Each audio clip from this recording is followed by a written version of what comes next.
So recently we saw the debut of the newest installment in the MCU with the release of the Disney Plus original series, Hawkeye, which, as the name would imply, follows the life of Clint Barton, aka Hawkeye, 2 years after the final defeat of Thanos and the return of everybody who was snapped. And I'm not gonna lie, but coming into this, I was pretty hyped up. For years, I didn't really get it with Hawkeye. Yeah, he was cool enough, I guess, but it felt like he was missing a few ingredients. Like he never really ascended beyond being a secondary character. Until we got to the whole Endgame arc, which made him feel a lot cooler. So, when I heard about this show getting made, I was cautiously optimistic. Until I saw the trailer and realised that this was going to be truly epic. And set at Christmas as well? Superhero shenanigans during Christmas? Count me in. I mean, it's got to the point that there's literally nothing I want to see more than this. Plus, Kate Bishop looked pretty swish in the trailers as well, so I was excited to see what her story was going to be. And this, of course, brings us to the release of the show the other day, where both episode 1 and 2 were dropped simultaneously. Although today, we'll just be focusing on the first episode. And so, with all that being said, let's jump into the episode.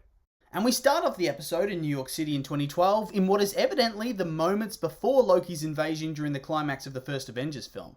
We're introduced to the character of Kate Bishop, a young rich kid living with her parents. And we see that her parents are facing financial difficulties, or as much financial difficulty people that rich can have, and that for once, one of these prospective heroes seems to have well-adjusted parents who love them and cherish them and treat them right.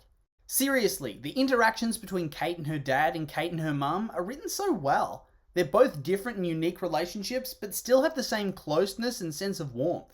But, of course, it wouldn't be a superhero origin story without family loss and grief. And her dad quickly bites the dust during the attack on New York, leaving her and her mum alone. And just based on the fact that her father dies as she witnesses Hawkeye battling the Chitauri, indicates to me that there's obviously going to be some very, very big surrogate father figure vibes coming from this show. Anyway, at the funeral, Kate gives a little speech about how she's going to become a hero to protect her mum before we get our time skip back to the present, where we meet an older Kate Bishop at, I'm guessing, her college, where she shows off her ridiculous archery skills trying to make an old clock tower bell ring for her friends. And after an excellent anticlimax that gave me a good giggle as the arrow bounces off, we witness her second arrow latch onto the bell rope, ringing the bell and causing a chain reaction that destroys the clock tower completely.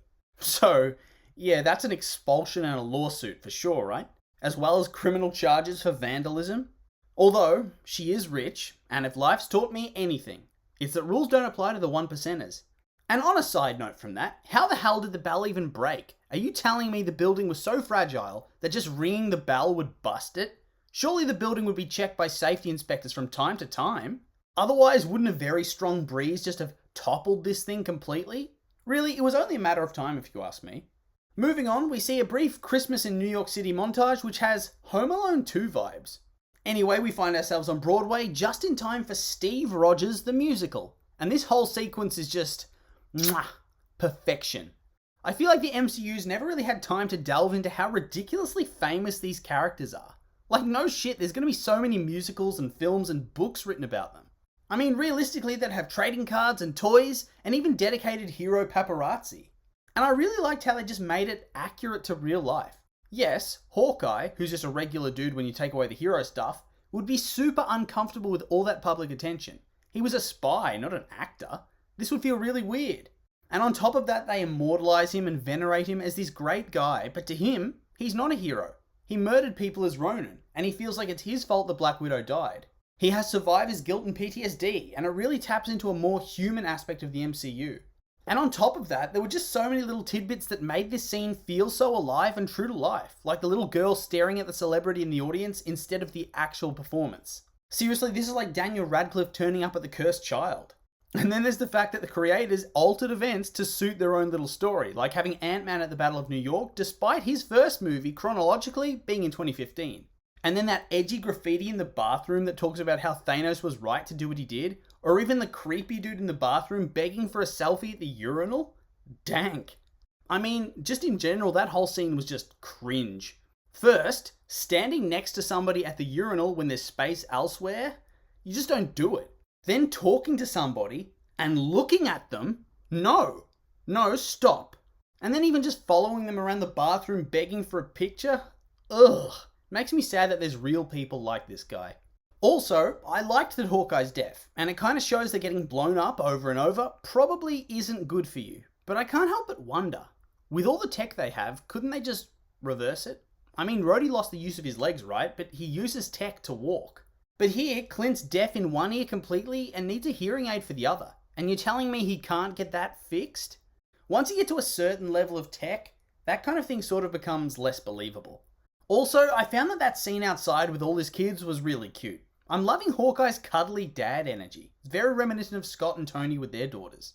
Then, after another Christmas montage of Kate walking through New York, we find her back at the penthouse her family lived at in the prologue. So, looks like they didn't need to sell the penthouse after all. Did they get compensation or something from the city for the damage? Did their business suddenly take off after the alien invasion?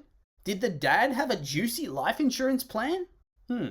Tinfoil hat time. Did the mum murder the dad? Dad went downstairs.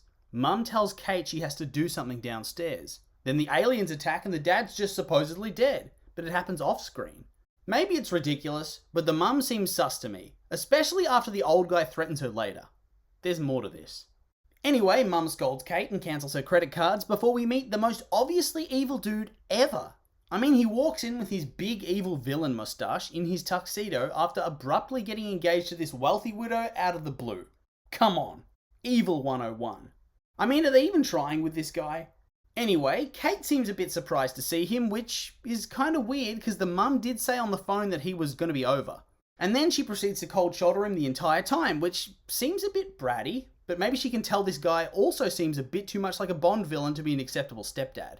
Anyway, from a slightly dysfunctional family to a completely wholesome family, we get a nice look at the Bartons in a cute little scene at the restaurant where they talk about all the fun things they're going to do together for Christmas. And I mean, it's obviously not going to happen because, the plot. Cutting back over to the party that Kate's attending, we see that in an apparent act of rebellion, she's decided not to wear the red dress her mum provided and instead wears a black suit. A black suit that's unfortunately very similar to what the staff are wearing, pretty much ensuring that everybody thinks she's a waitress. Anyway, she gets approached by some old dude who's apparently Jack's uncle according to Wikipedia, who then becomes a mouthpiece for the necessary exposition, telling Kate, and us, that his nephew's essentially a pea-brain and a gold digger, and that they're getting married. Anyway, this guy just seems like one of those old dudes that just loves to stir up drama. I mean, he tells Kate that she needs to have a talk with her mother about hiding the wedding, before quite heavily hinting that her mum's bad news. I mean, it's a pretty ballsy move to just openly shit-talk her mum to her face. Classic rich old man move right there. Also, I think that's some more evidence to my theory from earlier, that the mum is sus. Because obviously, you're not expected to take this old dude seriously, considering the boyfriend/fiancé is obviously a bad guy. So in my opinion, it kind of hides the twist in plain sight. And then on top of that, the mum pulls the "can't you be happy for me" card, turning herself into the victim. I mean, I bet if Kate came back from college with a ring on her finger from some boyfriend she just started dating that semester, Mum would be pissed. I swear, every scene makes me a little bit more suspicious. And then, in the very next scene, we see her arguing with Armand, who tells her that her empire is built on a lie and that he knows what he saw, while she tried to brush him off. What did he see? This is very suspicious. I mean, she totally did murder the dad, didn't she? And potentially even more people, maybe? Is this the businessman equivalent of Game of Thrones now? Anyway, Kate ends up following him and uses the fact that she's dressed like a waiter to infiltrate a black market auction, which Jack and Armand are both attending, and where Armand threatens Eleanor to Jack's face. Dude just has no sense of self-preservation, does he? God. And then immediately after that, during the auction of Ronan's sword, Jack alludes to the fact that he'll inherit Armand's fortune at some point. So yeah, things are not looking good for Armand, are they? Anyway, this is where the main story hook comes back into play, as the auction finds itself under attack by, hired goons, I guess, and Kate puts on the Ronin suit to fight them. With some limited success. And I like they didn't just have her blitz the goons. She has to earn her spot and prove she can be a hero. Although, I guess this means we're probably going to watch her lose a lot of fights before this is over and done with. Also, I think the goons were after a watch of some kind, so I'm guessing that's going to come into play a bit later on. And here we see Kate reunite with the dog she met earlier in the episode as she knocks out one of the goons who's currently getting mauled by said dog. Bit harsh. Did she even know he was one of the gangsters? He could have just been a truck driver and she kicks him right in the face. Ouch.